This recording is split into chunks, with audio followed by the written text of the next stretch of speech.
Queridos amigos, chamo a sua atenção de volta à Palavra de Deus, para o Evangelho de Mateus nesta tarde, no capítulo de número 8, Mateus capítulo 8, nós leremos o versículo de número 28 deste registro de Mateus.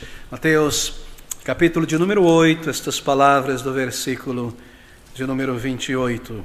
E tendo, isto é, Jesus e os seus discípulos, chegado ao outro lado, à província dos Gergesenos, saíram-lhe ao encontro 2 endemoninhados, vindos dos sepulcros.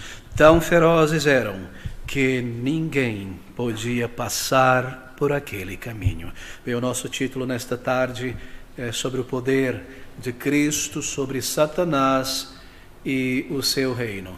Bem, se você é uma pessoa que nos acompanha talvez pela primeira vez, nós temos seguido através do Evangelho do Senhor Jesus Cristo em Mateus nesses últimos meses. E nós temos seguido de uma maneira expositiva, isto é, trazendo o registro aqui do Espírito na Palavra de Deus, versículo por versículo, de uma maneira consecutiva, através desses capítulos, destes versículos do Evangelho de Mateus. E nós chegamos hoje nesta parte final do capítulo 8, em que Mateus narra um dos mais gráficos e poderosos dos milagres do Senhor Jesus Cristo, do início do seu ministério. Um milagre tremendo, um milagre poderoso, que demonstra, na verdade, a graça irresistível de Deus na salvação de pessoas através do Senhor Jesus Cristo. Esse é o ensino aqui. É isso que está contido nesta verdade, por isso cremos o Espírito registrou este acontecimento, este milagre tão tremendo do Senhor Jesus Cristo nestas páginas. Bem, esse capítulo de número 8 de Mateus é um capítulo notável. Há uma narrativa de acontecimentos aqui que se desdobra em uma sequência muito especial, uma sequência cronológica de eventos que estão concatenados, se desdobram de uma maneira simultânea. Observe o desenvolvimento desta narrativa, na verdade, ela tem início lá no capítulo 4, no versículo 1, nós lemos o seguinte: E Jesus, vendo a multidão, subiu a um monte, e assentando-se, aproximaram-se dele os seus discípulos. Ele sobe, vendo a multidão, ele sobe a um monte. E o que nós temos aqui, você se recorda, é o início do glorioso, do grandioso Sermão do Monte. É aqui que tem início esta narrativa. O Senhor, vendo a multidão de pessoas que o seguia, depois daquele milagre que ele realizou, ele sobe a uma penha no monte, assenta-se, os seus discípulos se aproximam, e ele começa a falar para eles, e a multidão está se aproximando lentamente. E na sequência nós lemos no capítulo 8, no versículo 1, que tendo concluído o seu discurso, ele agora desce, descendo ele do monte, seguiu uma grande multidão, a mesma multidão que o ouviu no seu sermão do monte. E no versículo de número 16, você observa que como está concatenada, se desdobra a narrativa.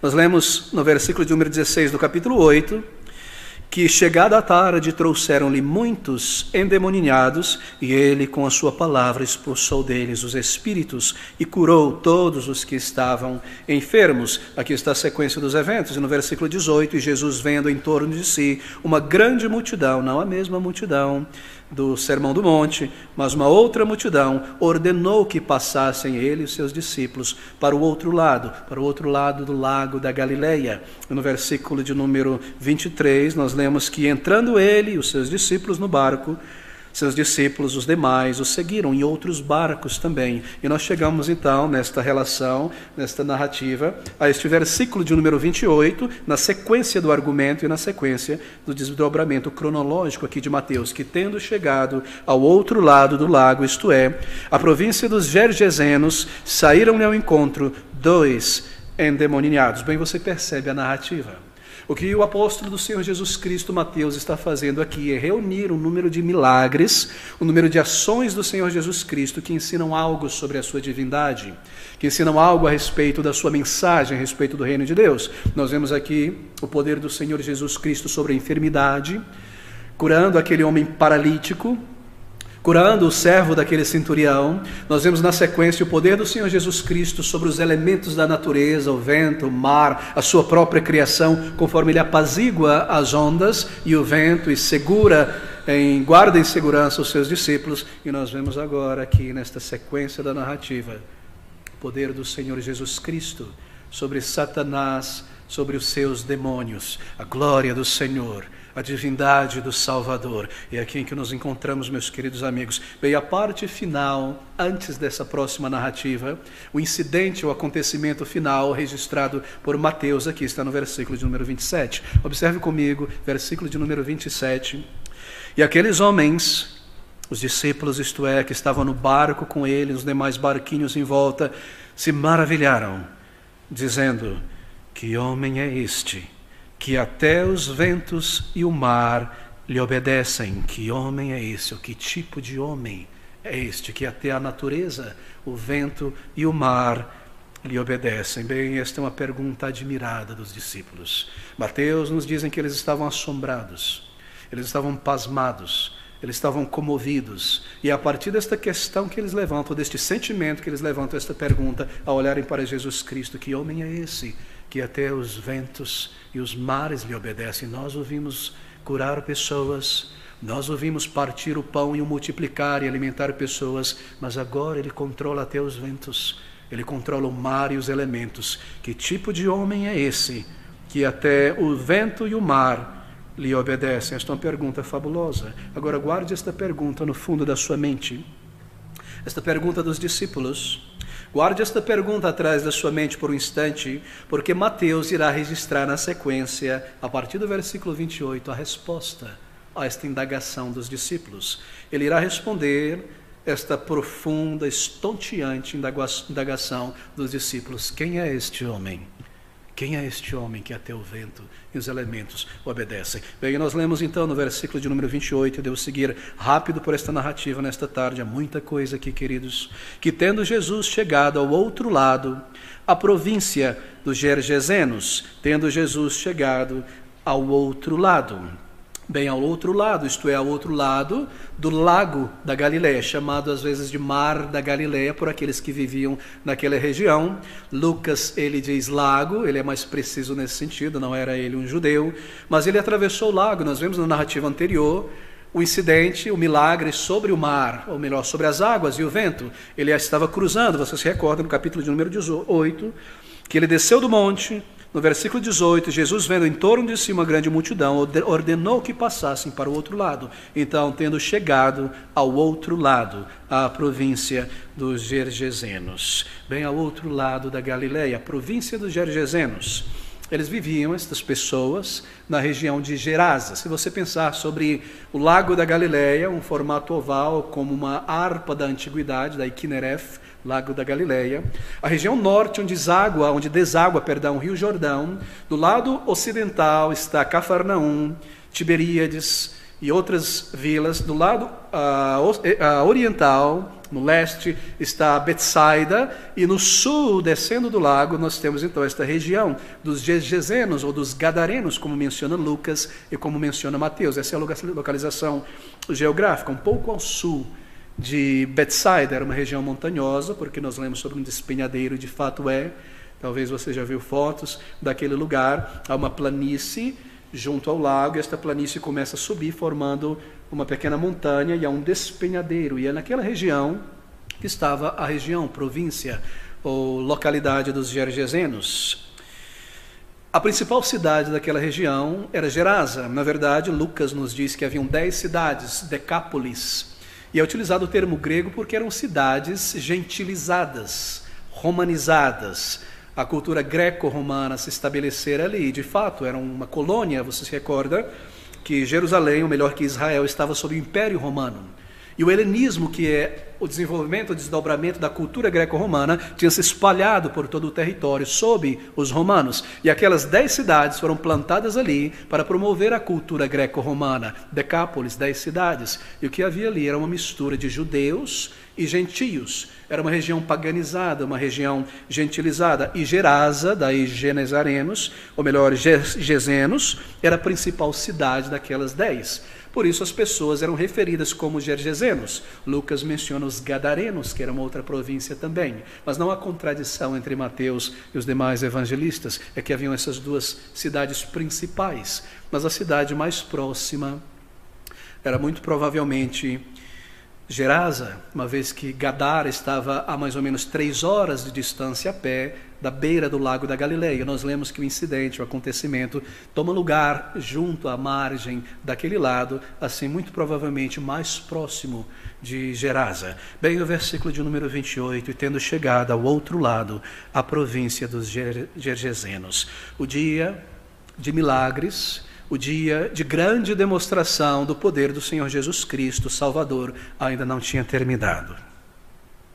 A cura e a libertação desses 2 homens demonizados, ela acontece aqui pouco antes do amanhecer. Talvez você tenha percebido isso em tua leitura, porque nós lemos no versículo de número 16 do capítulo 8 ainda, que chegada a tarde do dia, isto é, provavelmente por volta das 5 da tarde, 6 da tarde, quando o dia começava a escurecer, para os judeus, 6 da tarde, quando o sol se põe, é o momento que o dia inicia, porque eles contavam o dia a partir das 6 até as 6 do outro dia. Nós contamos a partir da meia-noite, não é?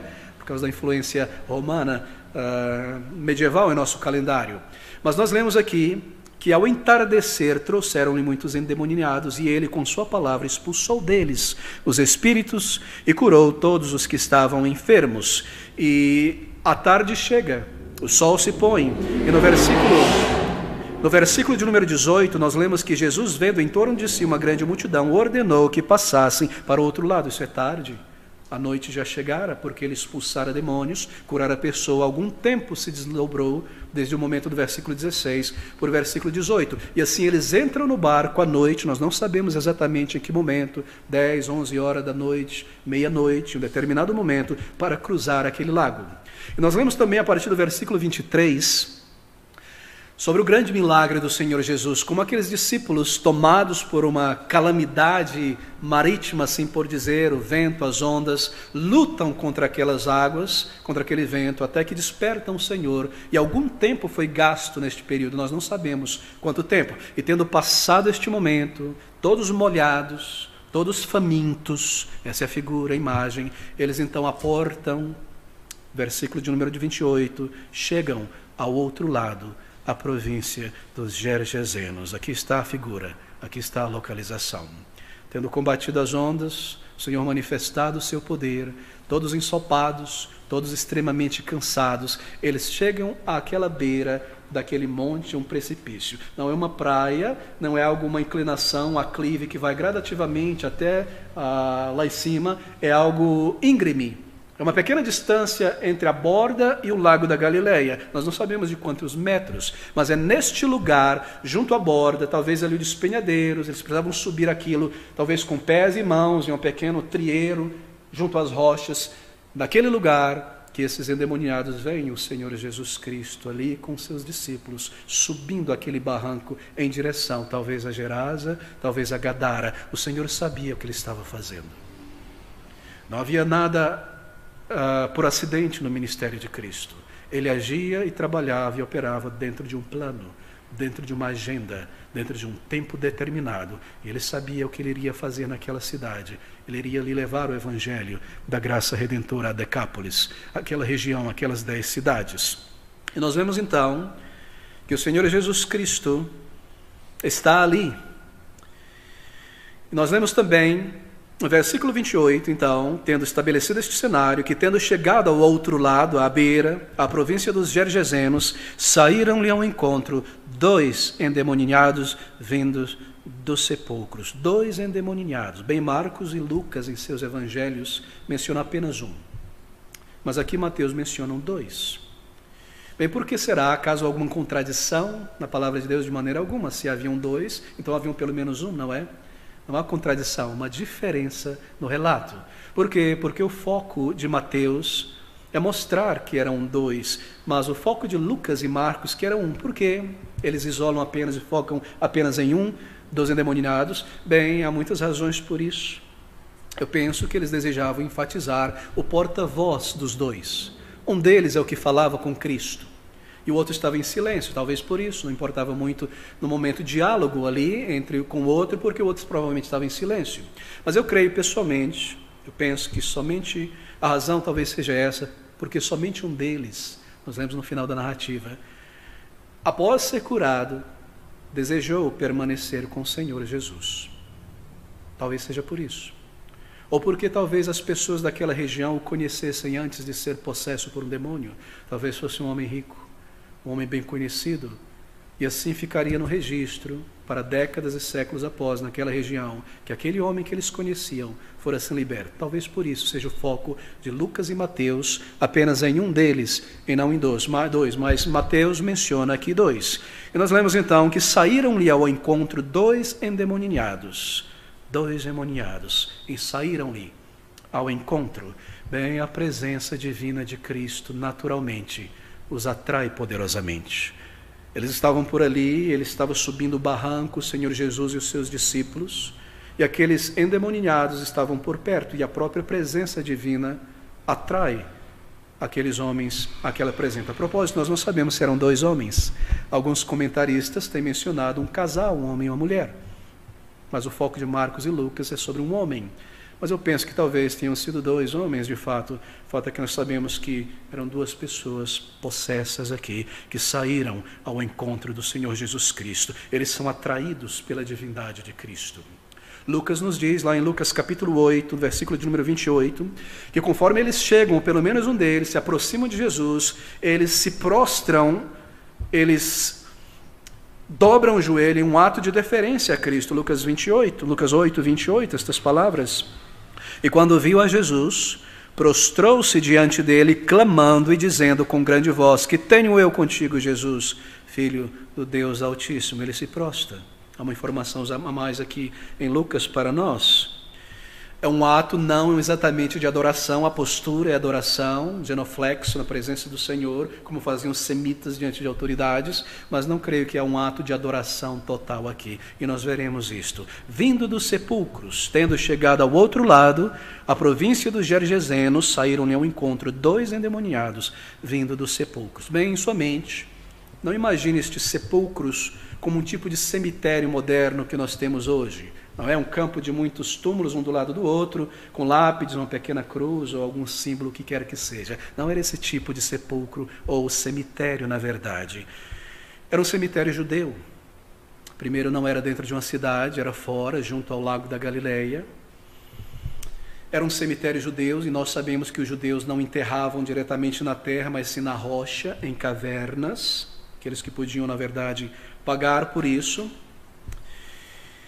Aqueles cemitérios, ou melhor, aquelas tumbas, cavernas que eram cavadas diretamente na rocha, a rocha mais macia, a rocha sedimentar, não é? Tinham muitas utilidades. E até hoje é perceptível, você lê sobre isso, e naquela região você encontra ainda estas cavernas, esses túmulos milenares, centenários ali. Eram lugares cerimonialmente impuros. Era habitação de lunáticos, era a habitação de pessoas endemoniadas, e era também um lugar de esconderijo de bandidos, dos párias da sociedade. E eles buscavam estes lugares, porque sendo um lugar cerimonialmente impuro, o judeu não poderia tocar em ossos mortos e permanecer puro para entrar na sinagoga ou no templo. Este grupo de pessoas, estes párias da sociedade, esses ladrões, esses endemoniados, procuravam assim este lugar, porque era um lugar de sossego, onde não seriam perturbados, onde poderiam permanecer por algum tempo. E nós cremos também que esses demônios, espíritos, buscavam estas regiões, é claro, para enganar as pessoas da região de Decápolis, que imaginavam que eram pessoas mortas, que tinham sido enterradas ali, que agora perambulavam dia e noite por ali, quando na verdade eram pessoas possessas, gritando, e tanta violência e barulho acontecendo por ali. E assim nós lemos que ninguém, nos diz Mateus, podia passar por aquele caminho. Além da superstição que já existia na mente das pessoas, Satanás opera assim, não é? Ele se aproveita da superstição das pessoas e começa a trabalhar para firmar as crendices e as superstições na mente das pessoas que não conhecem e se afastam da palavra de Deus. Bem, deve ser mantido esse aspecto aqui diante de nós. Esses dois endemoniados, esses dois homens possuídos, este homem e esta mulher, eram pessoas que estavam fora de si. Eram pessoas controladas em sua mente, afeições, em certa medida, por esses dois demônios. Isso deve ser mantido em mente conforme nós lemos esta narrativa. é incapaz, ou melhor, é impossível, de separar aqui neste caso a personalidade, a identidade daquele homem da força do demônio. Era impossível que aquele homem separasse a sua própria personalidade, a sua própria consciência e identidade da influência do demônio. Assim havia neste caso, em todo caso de possessão real, um amalgamento, uma fusão, assim por dizer, entre a vontade, entre a personalidade, entre a identidade do indivíduo e a força e a influência daqueles seres espirituais. Em caso de possessão demoníaca, é isso que nós vemos. A identidade do homem e do demônio estavam de alguma maneira fundidas, amalgamadas. E o que acontece aqui diante de nós é uma possessão real, como nós temos vários exemplos na palavra de Deus. E nós observamos em cada uma delas, e na atitude aqui deste homem, destes homens, que fala com o Senhor, que você percebe ao mesmo tempo, queridos amigos, isso é tão tremendo e tão surpreendente. Por um lado, há um desejo de ser liberto. Ele corre em direção ao Senhor. Talvez essa seja a parte humana. E ele fala com o Senhor. Ele se prostra diante de Cristo. Mas ao mesmo tempo há uma palavra aqui de repulsa, que temos nós contigo. Que temos nós contigo. Aqueles espíritos, anjos caídos, aqueles demônios, utilizavam da mente, da voz, da boca daquele homem para falar. Ali está um desejo daquele homem cativo de ser liberto ao ver Jesus Cristo, e ao mesmo tempo a repulsão por parte dos demônios. Há um conflito aqui, e nós percebemos este elemento na personalidade deste homem. Ele se aproxima, ele sai ao encontro de Jesus Cristo, talvez sai de uma de suas tumbas, daquele cemitério judeu. Aquele homem desejava ajuda, aquele homem estava sob o domínio de Satanás, em sua consciência que ainda existia ali, embora dominada por Satanás, como um homem, ele desejava ser livre, ele sentia a sua miséria, e uma das maneiras que ele expressava essa tristeza, essa dor, essa miséria, essa prisão, era se martirizando. Nós lemos que ele andava nu, imundo, Lucas nos diz isso, ele tomava pedaços de cacos e pedras e se feria de alguma maneira, ele se atacava. Nós vemos isso com pessoas que estão tomadas por algum sentimento mal, não é? Algum lunático, ou debaixo de profunda depressão e ódio, debaixo de uma pressão muito grande, que elas começam a se ferir. E esse é o estado deste homem aqui, mas ele estava possesso por um demônio. O estado é horrível, mas ele desejava ajuda, e eram os demônios que falavam. A personalidade deles e a influência daqueles demônios se fundiam de alguma maneira com aquele homem. Havia uma compulsão, não é, da personalidade do homem. Ele busca por ajuda, e tendo chegado ao outro lado da província dos Gergesenos, saíram-lhe ao encontro dois endemoniados, vindo dos sepulcros, versículo 19, e eis que clamavam, dizendo: que temos nós contigo, Jesus, Filho de Deus. Há um diálogo aqui, há uma manifestação da mente, da alma daquele homem e também daqueles demônios. Há uma sujeição, mas há um desejo. E assim o comportamento desses dois homens, sua linguagem, sua postura, sua ação deve ser compreendido como uma mistura da influência do homem judeu aqui e dos demônios. E não apenas os demônios falando, ou não apenas o homem falando. Isso é importante para nós compreendermos esta narrativa. Mas deixe-me seguir em frente. E antes de seguir em frente, eu preciso fazer um pequeno parêntese aqui e explicar algo de grande importância. E a questão das possessões demoníacas. O que ensina a palavra de Deus sobre possessões demoníacas hoje? Bem, a palavra de Deus ensina que Satanás, nem um demônio ou muitos demônios podem ocupar o corpo de uma pessoa contra a vontade dela. Esse é o ensino claro, cristalino no Novo Testamento. Na opinião de muitos líderes neopentecostais, sobretudo, há um vasto número de pessoas possuídas por um demônio, e isso, dizem eles, tanto pessoas não salvas, como pessoas salvas podem ser possuídas. Esse é o ensino clássico do neopentecostalismo. São pessoas que estão andando por aí, em nosso meio, em todo lugar, em casa, no escritório, dizem eles, que estão severamente ou levemente possuídas por um demônio, mesmo que elas não saibam. Isso é o que eles ensinam. E assim estas pessoas, elas precisam ser levadas a uma reunião de exorcismo evangélico, ou uma reunião de descarrego, de libertação. Você ouve muito esses títulos, não é? E em certos grupos neopentecostais e pentecostais, não todos, mas na maioria, há uma ideia de que Satanás e os seus demônios estão por trás de tudo de errado que acontece com uma pessoa ao longo de sua semana e vida. E você vê muito disso na internet e na televisão, nos programas neopentecostais e católicos, muitas vezes, no movimento carismático católico, no rádio. Você está depressivo, você está lá embaixo, as coisas estão dando errado no casamento, no trabalho, a saúde não está bem. É o maligno.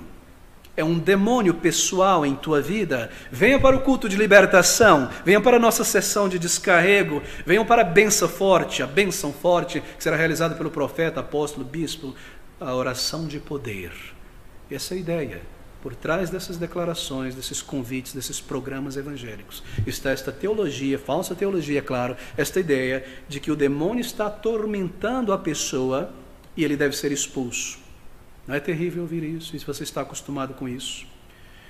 Eu já li aqui uma vez, mas tenho em minha mão uma carta, a parte de uma carta, que um pastor de uma igreja batista reformada nos Estados Unidos que conheço, ou melhor, uma membra da igreja de um pastor que eu conheço, escreveu a ele, depois que ela saiu do movimento, esse movimento que eu mencionei, após ela ter começado a estudar a palavra de Deus. Eu quero ler brevemente esta carta, para que você perceba, porque isso aqui é um resumo do que está acontecendo em todo lugar com pessoas que estão debaixo deste falso ensino não bíblico. Ela diz o seguinte, abro aspas, você sabe, pastor, esta é a carta dela ao seu pastor, que vivíamos toda a nossa vida neste movimento, e uma coisa que domina este movimento é que Satanás é soberano. Se você ficar doente, se você está mal, foi o diabo. Se seu filho fica doente, foi o diabo. O diabo faz sua criança ficar doente. Se seu filho morre, foi Satanás. Se de alguma forma você não está bem, Satanás teve a vitória. Se seu cônjuge, seu marido ou sua esposa tem câncer, é o diabo que fez isso. Se você sofreu um acidente, foi o diabo que fez isso. Nós vivíamos debaixo deste ensino. Se você perdeu o teu emprego, o diabo fez isso. Se as coisas não vão do jeito que você quer no seu trabalho, alguém na sua família, ou você acabou perdendo o emprego, houve um divórcio, o diabo fez tudo isso. Você tem que lidar com o diabo. E para isso você tem que aprender essas fórmulas, passar por certas cerimônias, porque você tem que prender o diabo, amarrá-lo com certas declarações verbais, formas verbais ou ritos, ou ele realmente irá controlar tudo em tua vida.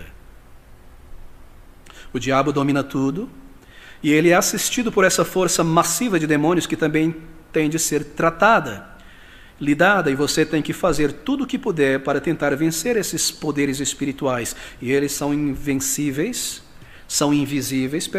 e eles são rápidos, eles são poderosos, e eles são realmente impossíveis para você lidar ao longo termo ou permanentemente. Por isso é uma luta constante, incessante com o diabo. E ela segue dizendo, nós vivíamos todos os nossos dias pensando que tudo que deu errado no universo inteiro foi basicamente por causa do diabo. O diabo é realmente soberano em tudo, e até mesmo Deus, juntamente conosco, está realmente lutando como loucos para vencer o diabo. Eu vivia com palpitações no coração, ataques de pânico, ansiedade, pesadelos, acordar no meio da noite com medo de que o diabo poderia estar fazendo algo contra meu filho enquanto ele estivesse deitado em sua cama. Eu vivia nesse terror constante, pensando no que Satanás estava fazendo, que quando o cara errado era eleito para presidente, Satanás colocou ele ali. Tudo sob o controle de Satanás. Satanás é realmente o soberano de tudo e é muito difícil tomar o controle dele. Mesmo Deus está lá em cima torcendo as mãos, tentando obter o controle dessa situação. Eu vivi com aquele medo e terror, pois levava a minha igreja a sério. E ela disse, eu saí desse meio e comecei a estudar a Bíblia. E uma coisa me chocou. Eu descobri que o fato é que é Deus que está no controle de tudo. Quando você fica doente, ou quando alguém tem câncer, ou quando algo dá errado no mundo, ou quando você perde o seu emprego, nada está fora da tolerância de Deus, isso não está fora dos seus propósitos. De fato, Deus faz todas as coisas cooperarem para o bem dos seus filhos, mesmo coisas que parecem contrárias ao nosso interesse. Isso foi absolutamente um terremoto para mim descobrir isso na Bíblia. Foi uma descoberta doutrinária na Bíblia que fez uma mudança total para nós. A doutrina do senhorio do Senhor Jesus, da soberania de Deus. E a diferença que causou em nossa vida foi tão poderosa que mudou totalmente nossa forma de pensar sobre a vida. Fecho parênteses aqui. Será que isso é algo presente no Brasil? O ensino por trás disso é a ideia de que Satanás e seus demônios estão por trás de todas as coisas erradas. De tudo que acontece na vida de uma pessoa, que ele é soberano, ele pode possuir e invadir mesmo pessoas salvas. Esse ensino se espalha por aí. É ensinado que há demônios em partes do corpo humano, causando enfermidade nas pessoas. Se você tem um problema de fígado, pode ser um demônio alojado ali, ele precisa ser tirado. Se você está andando perto de uma piscina, de um rio, e sente uma compulsão, um desejo de se jogar e se afundar, é um espírito de afogamento. Se você tem uma unha encravada, demônio da unha encravada. Eu já ouvi isso. Obesidade, anorexia, sono demasiado, cansaço demasiado, não consegue dormir. É um diabo, isto é, um demônio. Coisas bizarras. Mas é o que você ouve hoje no meio neopentecostal e companhia. Querido amigo, isso é nada mais do que o desdobramento lógico e consequência de uma teologia criada na imaginação humana. Mas nós não podemos subestimar, não, é a tragédia que este ensino tem causado a vidas. Como pastor, eu tenho encontrado muitas pessoas em estado deplorável, em estado psiquiátrico deplorável, em estado mental deplorável, por conta deste ensino. Agora, deixe-me declarar o ensino da palavra de Deus. O ensino claro da palavra de Deus é que com a morte e ressurreição do Senhor Jesus Cristo, o poder de Satanás para ocupar livremente pessoas contra a vontade delas foi tirado. A palavra de Deus nos diz que, subindo ao alto, Cristo, em sua ressurreição, levou o cativo, o cativeiro, levou o cativo, o cativador. Ele é um homem valente que despojou e amarrou este inimigo. Não me entenda errado, querido amigo. Satanás é como um leão, ele está preso a uma corrente, mas essa corrente tem uma extensão, ele continua a causar mal, ele é destruidor. Entre no rádio de influência dele, onde esta corrente chega. Agora, uma pessoa não pode ser possuída por um demônio contra a sua vontade, como acontecia na Antiguidade, no Antigo Testamento. Nós vemos uma manifestação gigantesca de possessões demoníacas, como quando o Senhor chega aqui neste mundo, não é? Ele expulsa milhares de demônios, centenas de milhares. Será que eles apareceram só ali? Não, eles já estavam lá há séculos. Era uma sociedade, era um mundo que vivia na sombra da morte, na escuridão, sob o domínio de Satanás. Mas com a morte de Cristo, com a sua vitória sobre Satanás, tendo esmagado a cabeça da serpente, o poder do diabo foi limitado tremendamente. A única maneira de uma pessoa hoje ser possessa é quando ocorre uma forma séria de convite, de submissão consciente às interferências demoníacas. Quando uma pessoa passa a buscar por passes, espíritos familiares, simpatias X ou Y, ou entra diretamente no ocultismo, o que ela está fazendo é se abrir para essa influência satânica. Feitiçaria, satanismo, ou um tipo de idolatria grossa, ou mesmo um estilo de vida entregue, na verdade, à busca pelo mal, pela violência, pelas trevas. Esse tipo de coisa deixa pessoas vulneráveis à invasão demoníaca. E somente em casos assim, de uma possessão genuína, é que uma pessoa pode ser afligida, então, por enfermidade causada por demônios. Este é o ensino. É muito importante marcar este ensino da palavra de Deus. Mas uma pessoa não pode ser possuída por um demônio contra a sua vontade. E nós encontramos na Bíblia pelo menos 3 razões. A primeira nós já vimos, que a vinda do Senhor, com a vinda dele, o poder do maligno foi restringido. Nós temos aqui a parábola do homem valente, nós lidamos com ela domingo passado. No período do Antigo Testamento, nações inteiras permaneciam na escuridão, e os demônios que ocupavam estas pessoas permaneciam ali sem serem molestados. Mas Cristo subiu ao alto. A segunda razão é que os próprios demônios conhecem, sabem que com a vinda de Cristo a sua liberdade foi restrita, foi restringida. E é isso que está acontecendo aqui em Mateus capítulo 8. Jesus comandou aos espíritos imundos que saíssem do homem. E eles perceberam em terror e pânico que a sua liberdade de ocupar pessoa livremente tinha chegado ao fim. Eles não poderiam permanecer por tempo indeterminado em alguém, nem mais controlar alguém por toda a sua vida, como faziam antes. E a terceira razão é que as várias passagens do Novo Testamento sobre tudo no Apocalipse, é claro, listam as atividades de Satanás, do período que vai da vinda de Cristo até a sua segunda, última vinda no final. E nós lemos ali que o objetivo, a ação, o propósito de Satanás é tentar as pessoas ao pecado. Essa é a função, o trabalho maior dos demônios de Satanás. É produzir falsas doutrinas. E quantas falsas doutrinas e ensinos têm surgido ao longo desses 2000 anos? É infiltrar-se na igreja, é perseguir e afligir o povo de Deus, e é espalhar filosofias cristãs, anticristãs em toda parte. Sabe qual é a ironia aqui? É que enquanto líderes cristãos, entre aspas, estão tentando expulsar os demônios do corpo de uma pessoa, o demônio imaginário do fígado de uma pessoa ou de alguém, os verdadeiros demônios estão tendo todo o sucesso de infectar aquela igreja com o mundanismo, com a cobiça, com falso ensino, com falso evangelho, com materialismo, com sensualidade.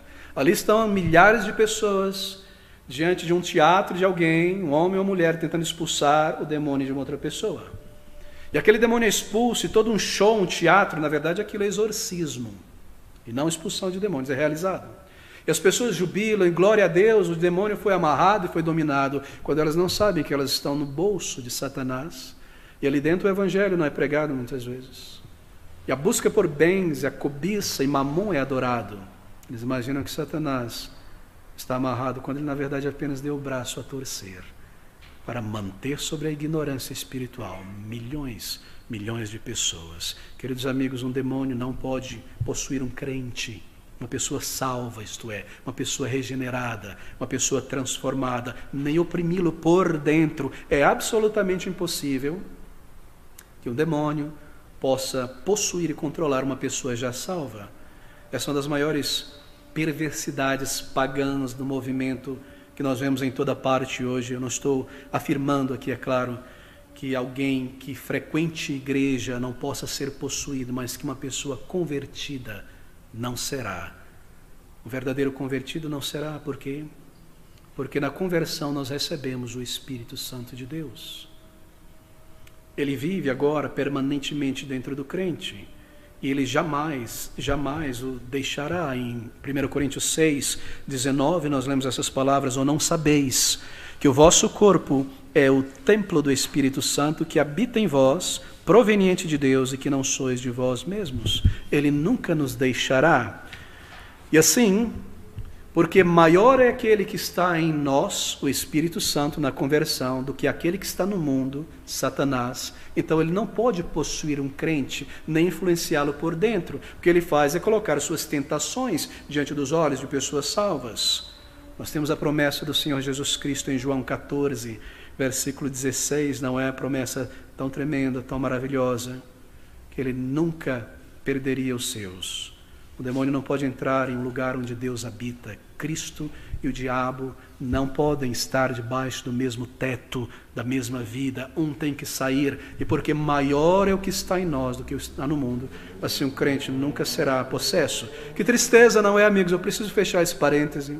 Que engodo quando crentes fogem de suas responsabilidades pelo seu próprio pecado e culpam um demônio que o obrigou a pecar. E você vê isso hoje, não é? Supostos cristãos descontando suas traições, sua imoralidade, sua desonestidade, sua ira, um temperamento mau em demônios, dizendo que demônios os levaram a agir assim, o diabo levou a agir desta maneira.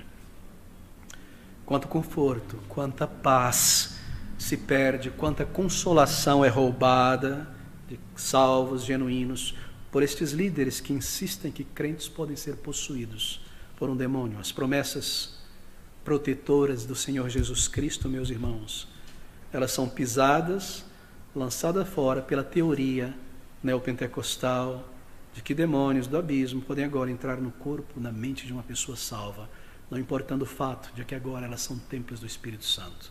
Marque isso, marque isso.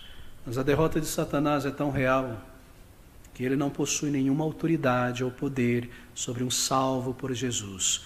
Em Cristo Jesus nós estamos seguros. Essa é a promessa, essa é a palavra do Senhor por João, em 1 João capítulo 5, versículo 18.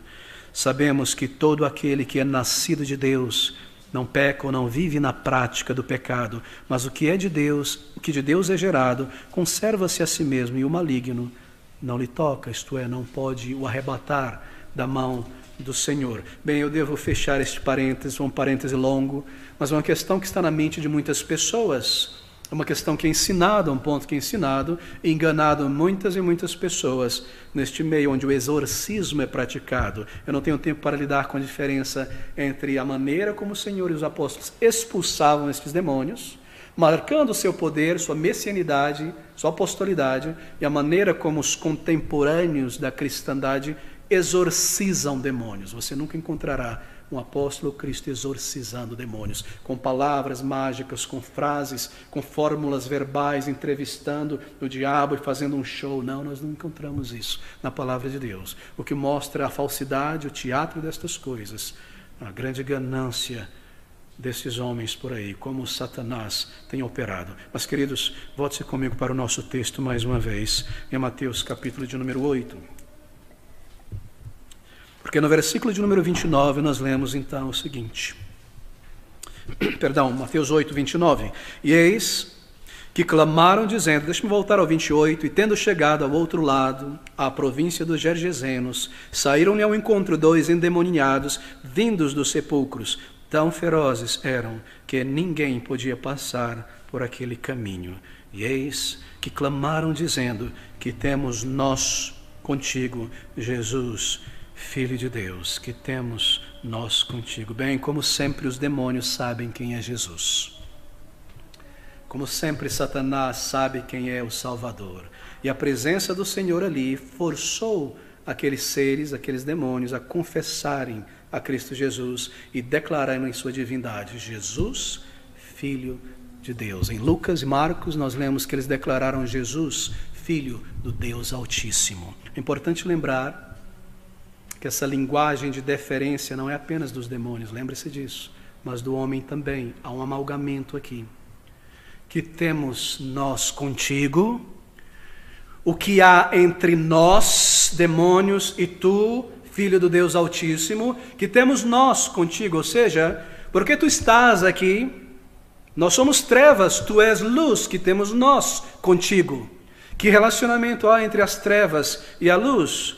Ou o que pode haver entre nós que te trouxe aqui, que temos nós contigo, Jesus? E essa pergunta, ela dá a significação, a declaração seguinte, que temos nós contigo, Jesus, Filho de Deus, vieste aqui atormentar-nos antes do tempo. O que há entre nós, uma vez que nós somos trevas e tu és o Filho de Deus, que toda autoridade no céu e na terra pertence a ti, que viestes fazer aqui, vieste nos atormentar antes do tempo,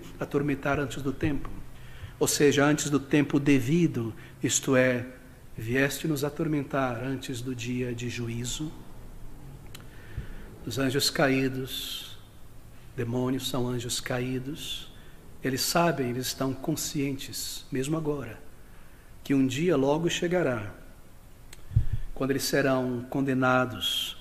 E este dia é o dia do retorno do Senhor Jesus. Eles parecem surpresos que Cristo tenha vindo a este mundo antes do dia de julgamento. Que temos nós contigo. Viestes, não a Gerasa, mas a este mundo, condenar-nos antes da hora. Viestes antes do tempo, antes do dia final, 29, eis que clamaram dizendo que temos nós contigo, Jesus, Filho de Deus, Filho de Deus, a quem foi entregue todo o poder e o julgamento, vieste aqui atormentar-nos antes do tempo, antes do dia determinado. Que temos nós contigo, Jesus, Filho de Deus? Bem, deixe-me responder essa pergunta. Como Salvador que era Cristo, eles não tinham qualquer coisa a ver, porque Cristo não veio a este mundo para eles. Ele não tomou o corpo e uma natureza angelical para expiar a culpa do pecado dos anjos caídos. Mas é como juiz, e assim como juiz, eles têm tudo a ver com Cristo. Que temos nós contigo como Salvador nada, mas como juiz tudo, porque Ele os julgará, e Ele julgará toda a humanidade, e todo joelho, nos diz a palavra de Deus, se dobrará diante de Cristo. Dos seus inimigos que se prostrarão também e confessarão que Ele é Senhor. Que temos nós contigo, Jesus, Filho do Deus Altíssimo, como Salvador absolutamente nada, mas como juiz. Eles sabem muito bem que eles têm algo a ver com Ele, porque Ele será o juiz de todo o principado e potestade. Agora, você se recorda da pergunta admirada, assombrada, pasmada dos discípulos no versículo 27? E aqueles homens se maravilharam, dizendo: que homem é este, que até os ventos e o mar lhe obedecem? Eles estavam estonteados, eles estavam chocados. Eles viram um homem falar com o vento e comandá-lo a cessar. Lembre daquelas ondas imensas que entravam no barco, o vento que soprava através daqueles corredores do lago da Galileia, aqueles penhascos e parede, e levantava aquelas águas como ondas imensas. Dormindo estava o Senhor, eles o acordam. Eles estavam com um temor tão grande, aterrorizados, se aproximaram de Jesus. Com medo e com terror, o Senhor os repreende antes de repreender a água e o vento. Homens de pequena fé, disse ele. E de repente ele diz à natureza que ele criou: aquieta-te. E uma paz, uma calma, aquela água que estava em ondas agora como que espelhada, o vento cessa, o espelho da lua talvez sobre a água, calma, silêncio, tranquilidade. Isso encheu de temor o coração daqueles homens. E esta é a pergunta: que homem é este, que até os ventos e o mar lhe obedecem? O que é isso? O que é isso? Eles estão dizendo. Eles eram judeus, queridos amigos. Eles haviam crescido e cantado salmos. A cada manhã um novo sacrifício era oferecido no templo e um salmo era lido. E eles cresceram adorando ao Senhor e cantando os salmos. O que é isso? Perguntam eles. Por séculos, Israel tem cantado a respeito de Jeová as palavras do Salmo 89:9, que diz: tu dominas, Jeová, tu dominas o ímpeto do mar. Quando as suas ondas se levantam, tu as fazes aquietar. Por séculos eles tinham cantado as palavras do Salmo 93 sobre Deus, versículo 4: o Senhor nas alturas é mais poderoso do que o ruído das grandes ondas do mar. Que homem é este, que até o mar e o vento lhe obedecem? Quando nós temos cantado e declarado que somente Deus, a Ele obedece a criação. E aqui dentro deste barco, com um corpo humano, carne como nós, um homem como nós, com sua palavra e comando, faz exatamente aquilo que somente Deus pode fazer. Que homem é este? Que tipo de homem é este? E a resposta a esta pergunta, que ficou pulsando na consciência e no coração daqueles discípulos, pasme você, a resposta a esta pergunta veio da boca dos anjos caídos. Que temos nós contigo? Quem é Ele? Jesus, o Filho do Deus Altíssimo. Quem é este homem?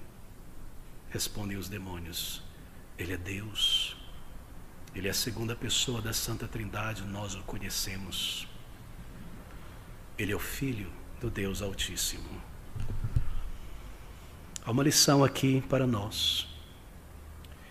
Os demônios conhecem e reconhecem a divindade de Jesus. Os apóstolos aprenderiam isso aos poucos, conforme Cristo fosse mostrando relances da sua divindade, como no Monte da Transfiguração, como que por um momento ele tira, assim por dizer, essa máscara de sua humanidade, a sua glória reluz. Aos poucos eles perceberiam que ele não era um mero homem, apenas um profeta, um operador de milagres, mas o Deus que se fez homem. Mas os demônios já o conheciam, os anjos o conhecem.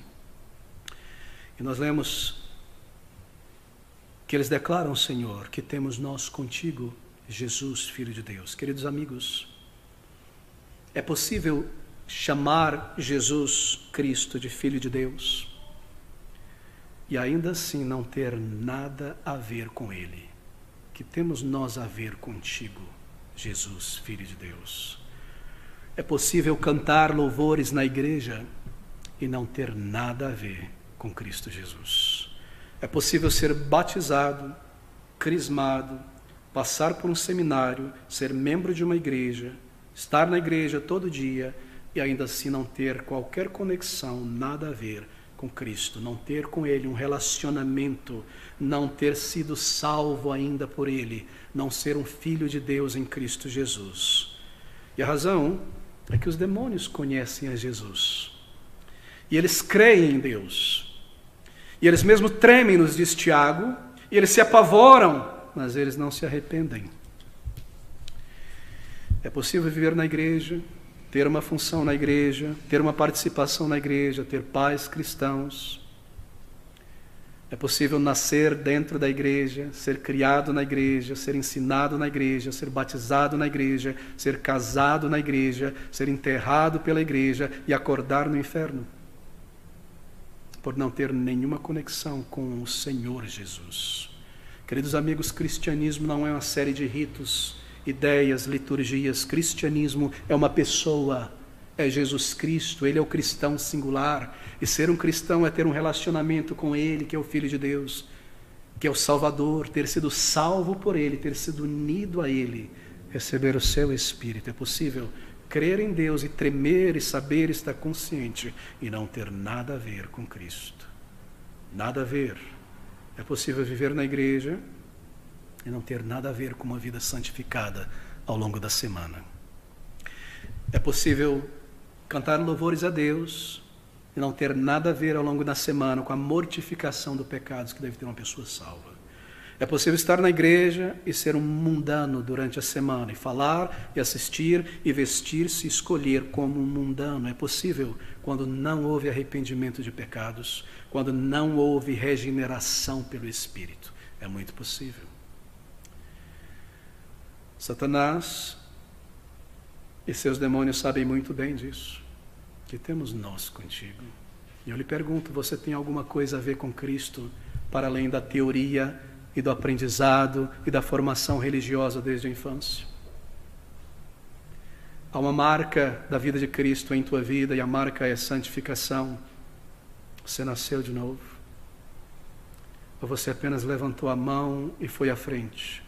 Ou você apenas repetiu a oração que alguém pediu para você repetir? Você já nasceu de novo. Cristo habita em você. Você pertence a Ele. Ele disse: as minhas ovelhas eu conheço, elas ouvem a minha voz e me seguem. Elas o seguem. Ele é santo, elas o seguem para uma vida para o Senhor. Ele não pertence a este mundo, elas o seguem também assim. Você já nasceu de novo. Ou tudo que você conhece são paramentos e parafernálias religiosas e crendices e superstições.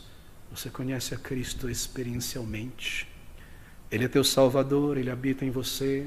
Você já o buscou de uma maneira consciente, real, pessoal. Ou tudo que você tem são os meandros e as mídias da religião. Querido amigo, sabe o que é religião? A palavra que nós temos em português, religião, vem da palavra latina religare. Ligar novamente, isso é religião.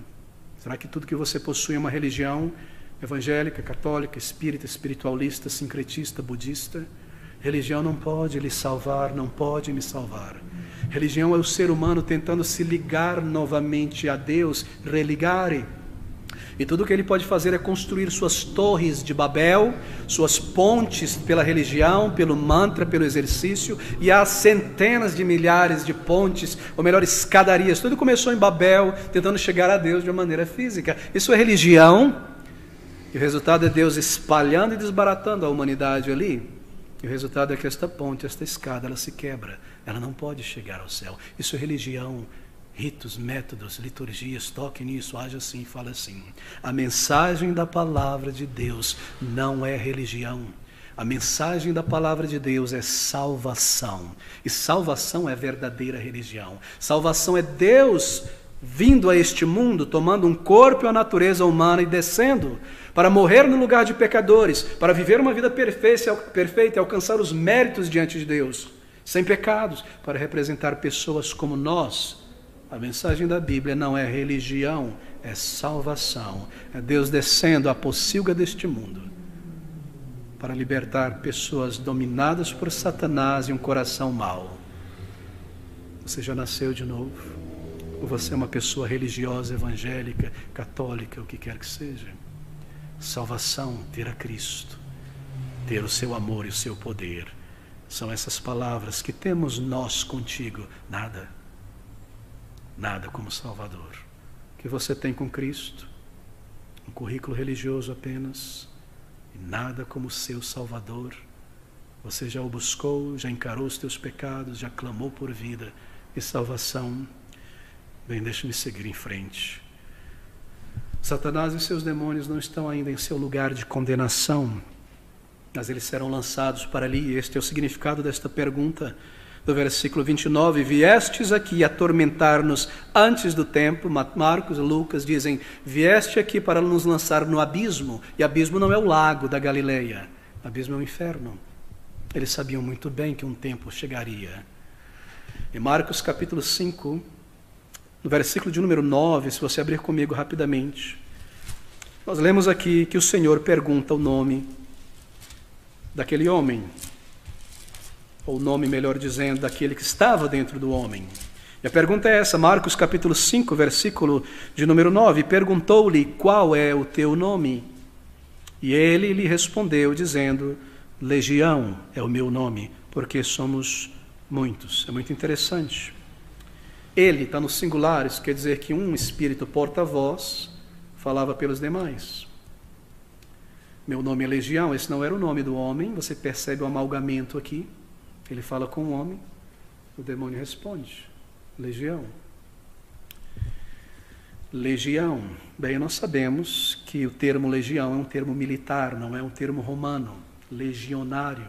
Uma legião era um agrupamento do exército romano, muito sofisticado, muito poderoso. O exército romano se dividia em vários grupos. E uma legião designava um número específico de soldados. No início da República Romana, 3.000. No período auge do Império, século I, pelo menos 6.000 soldados, sendo 3.000 a pé e 3.000 em cavalaria. Eram legionários. Era um número específico, um corpo de soldados robusto, armados, fortes, sob um comandante, sob um centurião, que comandava 100, pretoriano da guarda, que às vezes comandava um grupo de 1.000, e o general, que comandava todo o grupo, todo o ajuntamento, toda a legião. Por exemplo, pelos resquícios arqueológicos, nós sabemos que foi a 10ª legião romana que invadiu Jerusalém no ano 70, tocou fogo e destruiu Jerusalém, comandada pelo general Tito, que logo se tornou o imperador. Está lá os tabletes LEGX, Legex, Legião 10ª. O império tinha suas legiões de 3 a 6.000 soldados espalhados pelo seu território, na África, em Israel, na Itália, na Grécia, na Macedônia, dominando. Essas legiões eram organizadas. Um grupo de homens robustos, de soldados. Agora, quando eles respondem, legião é o nosso nome, isso não significa necessariamente que haviam 6.000 demônios ali dentro. Mas sim que era um grupo muito forte, organizado e comandado como legionários. Se o Senhor não tivesse perguntado o nome deles, nós não saberíamos que eram muitos, não é? Essa é a razão por que ele pergunta o nome. Ele é Deus. Ele sabia quantos demônios haviam ali. Mas ele pergunta para o nosso benefício, para que fosse declarado e nós soubéssemos que haviam muitos ali. Se ele não tivesse perguntado, nós acharíamos que ele expulsou apenas um demônio. Isso é mais dos milagres de Cristo. Mas como ele pergunta, isso é registrado, nós sabemos que esse foi um tremendo, glorioso milagre de Cristo. A sua divindade é manifesta, somente ele poderia fazer isso.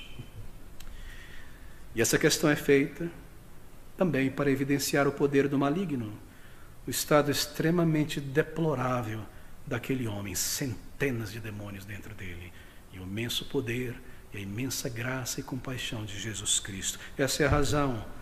Não é uma interação curiosa. Esse é o único lugar na Bíblia em que há uma breve, rapidíssima interação, apenas o perguntar de um nome. Você não vê os apóstolos interagindo com demônios, você não vê Cristo interagindo com demônios, eles expulsam pelo poder de Cristo. Mas o que nós vemos hoje em dia é exorcismo. Você chega a um determinado lugar, e ali está um líder religioso, tudo já foi preparado de antemão, cenários, luz, câmera, para mostrar, já se sabe que vai chegar aquele momento do demônio, e vem uma pessoa supostamente demoniada, e o que acontece ali é uma novela, é um show, o demônio é entrevistado. Como é o teu nome? Meu nome é... o que quer que seja. Como você entrou nele, foi numa mata virgem. Há quanto tempo? O que você está fazendo? Estou instigando a cunhada dele a levantar problema. Isso, e meia hora, 20 minutos, e há aquele clima, aquilo coisa, e vem o profeta e vai salvar, ele é o poderoso. Não, queridos, você não encontra exorcismo na Bíblia. E palavras são declaradas usando o nome de Cristo, o sangue, termo sangue de Cristo, para supostamente expulsar um crucifixo, ou palavras, ou coisas desse tipo. Você não encontrará isso na palavra de Deus. Isso é paganismo revestido de cristianismo, que se espalhou pela cristandade. O Senhor expulsava demônios e não interagia com eles. Esse é o único incidente para que soubéssemos a natureza daquela possessão demoníaca. Muitos demônios, legião demoníaca. Bem, nós lemos essas palavras, versículo 31. Perdão, 33, 30. E andava pastando distante deles uma manada, uma vara de muitos porcos. Vara é o... me fugiu o termo em português aqui. Conjunto de porcos aqui, não é? E os demônios rogaram-lhe, dizendo: se nos expulsas, permite-nos que entremos naquela manada de porcos, coletivo de porcos, uma vara de porcos, na verdade. Permita-nos, se nos expulsa, manda-nos. Bem, esse era um território gentilizado, uma mistura de judeus e gentios, como eu mencionei. Daí haver criação de porcos ali. Era proibido a criação de porcos em Israel. Não seria permitido do outro lado do lago, em Israel propriamente dito. Por quê? Porque porcos eram animais cerimonialmente impuros. Mas ali estavam alguns milhares de porcos. Marcos nos diz no capítulo 5:13 que eram pelo menos 2.000 porcos. Muitos. Uma manada imensa. Permite-nos que entremos naquela manada de porcos. Bem, eles não queriam ser expulsos daquela região. Ou como coloca Lucas, eles não queriam ser enviados para o abismo. No versículo 32, e ele lhes disse: ide. E saindo eles se introduziram na manada de porcos, e eis que toda aquela manada de porcos se precipitou no mar por um despenhadeiro e morreram nas águas. Toda aquela manada se precipitou nas águas e morreram. Bem, os demônios conseguiram seu objetivo, e mesmo na narrativa nós percebemos a artimanha e a malícia do maligno. Eles conseguiram o que desejavam. Eles conseguiram fazer isso, entrar nos porcos, e depois fizeram com que as pessoas descreditassem a Cristo. Fizeram com que as pessoas acreditassem que foi Jesus, o Senhor Jesus Cristo, que fez isso, que os enviara aos porcos. E assim fizeram com que as pessoas daquela cidade, nós veremos, tivessem uma predisposição negativa contra o Senhor Jesus Cristo. O Senhor não os comandou, Ele apenas permitiu, Ele comandou que saíssem do homem. Mas Ele apenas brevemente permite a requisição deles. E há um motivo para isso. Aqueles demônios afastaram os gergesenos de Cristo, deles seguirem o Salvador. O Senhor tinha entrado no território deles. Era essa indicação para destruir a propriedade deles. Eles deram a impressão de que Jesus tinha vindo ali para fazer mal, para destruir, e essa é a resposta deles, que ele saísse daquela região. Foi assim que Satanás fez com Adão e Eva, não foi? Espero que você esteja acompanhando o raciocínio. Satanás predispôs o coração de Eva e de Adão contra Deus. É assim que Deus diz mesmo? Você tem certeza disso, Eva? Que no dia em que comerdes, certamente morrerá. O diabo, ele semeia joio no campo de Deus, ele causa danos à igreja, ele semeia mentira, semeia maldade, ele coloca pessoas contra pessoas numa congregação, ele impede que pessoas visitem uma igreja bíblica para ouvir o evangelho, ele espalha o seu erro. Cristo disse que quem não é com ele é contra ele. Está fazendo a obra de Satanás, e é assim que ele opera, não é? Ele é malicioso, ele é astuto, ele consegue enganar. E o que nós vemos é em toda parte, pessoas guiadas por Satanás, atacando a igreja de Cristo, impedindo que pessoas ouçam o evangelho e conheçam a Cristo, e nem ao menos percebem que estão fazendo isso. Os demônios e Satanás conseguem o que desejavam, Cristo apenas os permite. Eles desejavam enganar a população daquelas cidades que eles dominavam, para dar a impressão de que foi Cristo quem destruiu os porcos, e que ele veio ali para destruir propriedade e assustar as pessoas.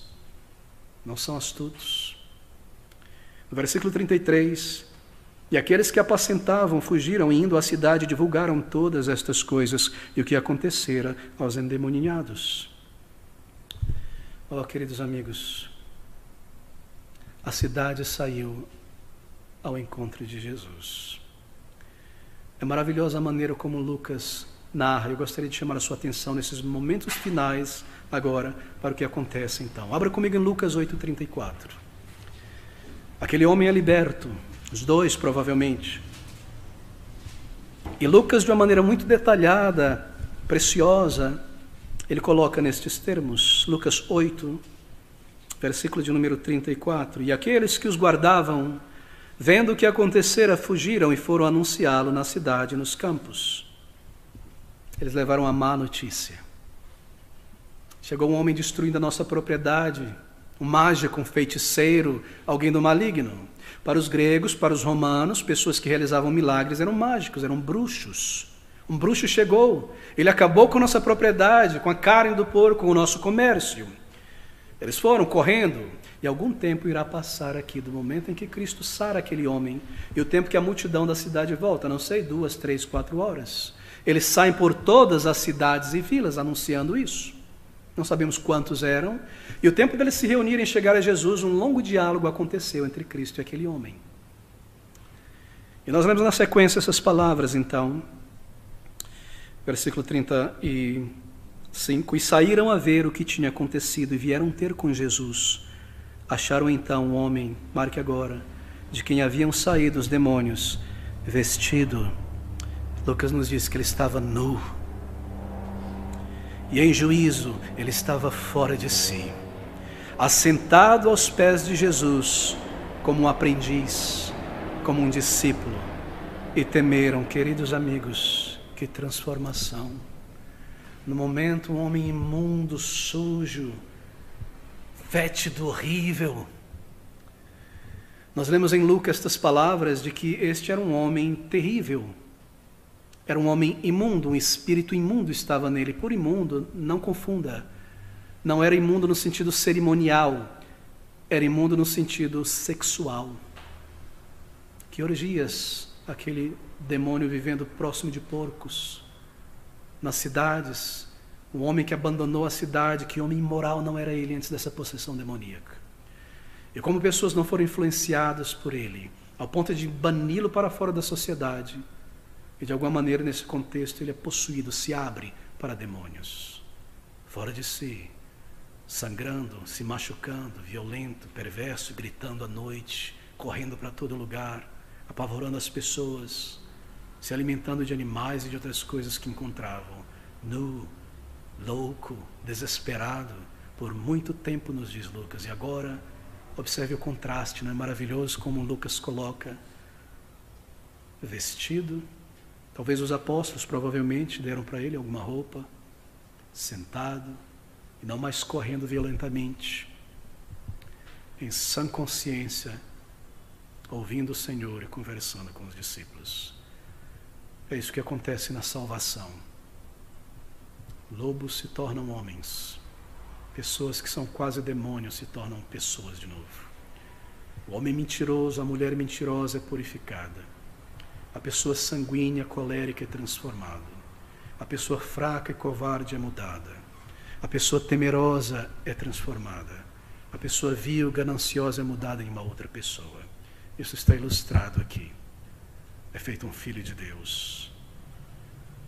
É isso que está sendo ilustrado, queridos amigos. Você já nasceu de novo. Você é uma nova criatura em Jesus Cristo Salvador. Deixe-me concluir aqui. E eis que toda aquela cidade saiu ao encontro de Jesus. E os que tinham visto contaram-lhe também como fora salvo aquele endemoniado. E toda a multidão da terra dos Gadarenos ao redor lhe rogou que se retirasse deles, porque estavam possuídos por grande temor. E entrando ele no barco, voltou. Não é interessante? O Senhor Jesus ouviu a petição deles. Eles provavelmente foram para apedrejar Jesus, para cercá-lo, para prendê-lo, baseado no informe daqueles homens, que alguém, um mágico, um místico, estava destruindo a nossa propriedade. Mas ao verem a Jesus, ao verem aquele homem que eles conheciam, eles foram tomados de temor e não conseguiram expulsá-lo, senão pedir que saísse dali. E o Senhor simplesmente ouve e vai embora imediatamente. Não é horrível, querido amigo? Que temos nós contigo. É isso que eles estão dizendo sobre o poder e a influência de Satanás. Que temos nós contigo, aparta-te de nós. Aparta-te de nós. Oh, meu amigo, meu querido, se você diz isso em teu coração ao Senhor Jesus Cristo hoje, e você se afasta dele continuamente, o que você está fazendo é isso. Aparta-te de mim. Eu não quero a tua lei, a tua santidade, a tua vida. Eu quero os meus pecados.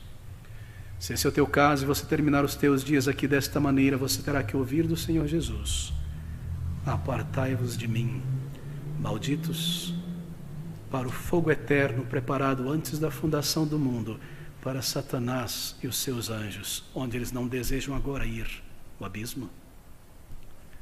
Guarde estas coisas em teu coração.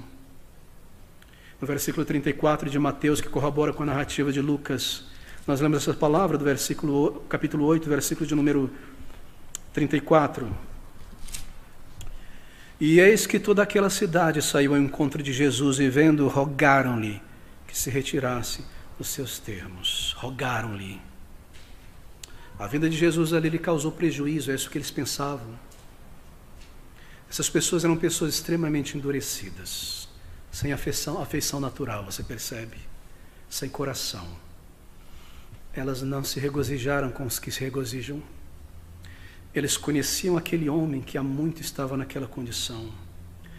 Eles não louvaram a Cristo por ter realizado um milagre tão poderoso na cultura e sociedade deles. Eles não louvaram a Cristo pela misericórdia que ele teve daquele homem, por ter resgatado 2 homens ou um casal de tamanha desgraça. Eles não trouxeram seus enfermos e endemoniados para que Cristo os sarasse e os libertasse. Eles não pediram a Jesus que os salvasse, que os perdoasse de seus pecados. Eles somente conseguiam pensar em uma coisa: em seus porcos. Não é só uma figura da humanidade, o Salvador que veio ao mundo. E tudo que nos importa é a pocilga do pecado.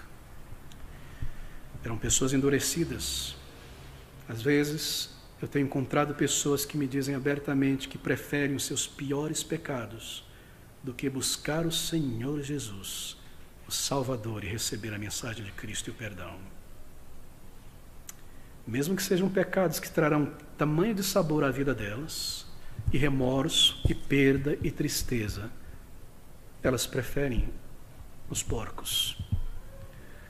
Mas como Marcos e Lucas nos informam, isso é maravilhoso, a misericórdia do Senhor triunfou sobre a crueldade e cegueira daquele povo. Porque nós lemos lá, mais uma vez, finalizando em Lucas 8:38, estas palavras. Lucas 8:38. E aquele homem de quem haviam saído os demônios rogou-lhe que o deixasse estar com ele, Mas Jesus o despediu, dizendo: torna para a tua casa e conta quão grandes coisas te fez Deus.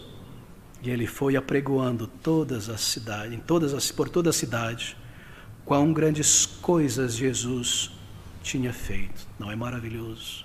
Marcos nos diz que Jesus disse: vai e informa os teus amigos, teus amigos. Quem era amigo deste homem? Senão pessoas exatamente como ele, que provavelmente antes da possessão viviam uma vida extremamente imoral. Vai e informa primeiro aos teus amigos, companheiros, para que eles ouçam sobre a libertação que há em Cristo. Aos da tua casa, e nos é dito que ele vai por todas as cidades de Decápolis. A misericórdia de Cristo triunfou, sabe por quê, queridos? Porque aquela nação, aquele povo diz: aparta-te de nós, deixa os nossos caminhos, saia de perto de nós. Satanás conseguiu virar a mente daquelas pessoas contra o Salvador. Mas a misericórdia de Cristo triunfa. Vai, e ele envia um missionário àquela terra. Ele envia um missionário a Decápolis. Logo o Senhor Jesus Cristo, em pouco tempo, seria traído, preso, humilhado, desprezado e seria crucificado, cumprindo toda a obra na cruz. O Espírito de Deus desceria no dia de Pentecoste, inaugurando formalmente a igreja. Os discípulos se espalhariam pela Judeia, tudo aquilo que envolvia Judeia, inclusive Decápolis, Samaria, os confins da terra, toda aquela região de Judá por diante. Aqueles crentes chegariam a Decápolis, chegariam a Gerasa, chegariam a Gadara. E eles pregariam nas ruas e pessoas seriam convertidas, eles se reuniriam e aquele homem, muito provavelmente, ouviu o evangelho ali. E conforme os discípulos estavam explicando por que Cristo morreu, como aquelas coisas aconteceram, aquele homem que fora salvo por Cristo deve ter parado e pensado e dito: agora eu entendo, foi isso que ele fez por mim. Ele ainda não tinha sido crucificado, ele me perdoou, ele me salvou. E agora eu entendo o que ele fez. E a sua mensagem, então, se tornaria uma mensagem evangelística precisa agora, baseada no relato e na compreensão do que Cristo fez. A misericórdia de Deus triunfou quando ele envia de volta um missionário àquele povo. Não é grande, amigos, o amor de Deus? Não é grande o amor de Deus? Logo aqueles discípulos chegariam em Gerasa e pregariam, e ele entenderia o que Cristo fez por ele. Se você é uma pessoa que já nasceu de novo, você não pode senão falar do amor de Cristo. Você não consegue outra coisa senão falar o que Cristo fez por você, aos teus comparsas do passado, à tua família, aos teus amigos. Você o conhece? Há esta vida de Deus em tua alma que te leva a ir e a urgir e a estar com outras pessoas que creiam no Salvador, que sejam salvos antes que seja tarde. Nós vimos o poder do Senhor sobre o maligno, a sua divindade manifesta. Nós observamos a nossa segurança em Cristo. Nada pode nos arrancar da mão do Salvador, tendo sido salvos. E nós vimos a nossa nova vida que uma pessoa recebe no Salvador. Tudo isso ilustrado neste milagre tão poderoso, tão gráfico. Há tanta coisa aqui ainda. Mas eu já está cheio, os irmãos, com o tempo. Deixe-me concluir aqui. O amor de Deus, a misericórdia de Deus. Nós estamos próximo do fim.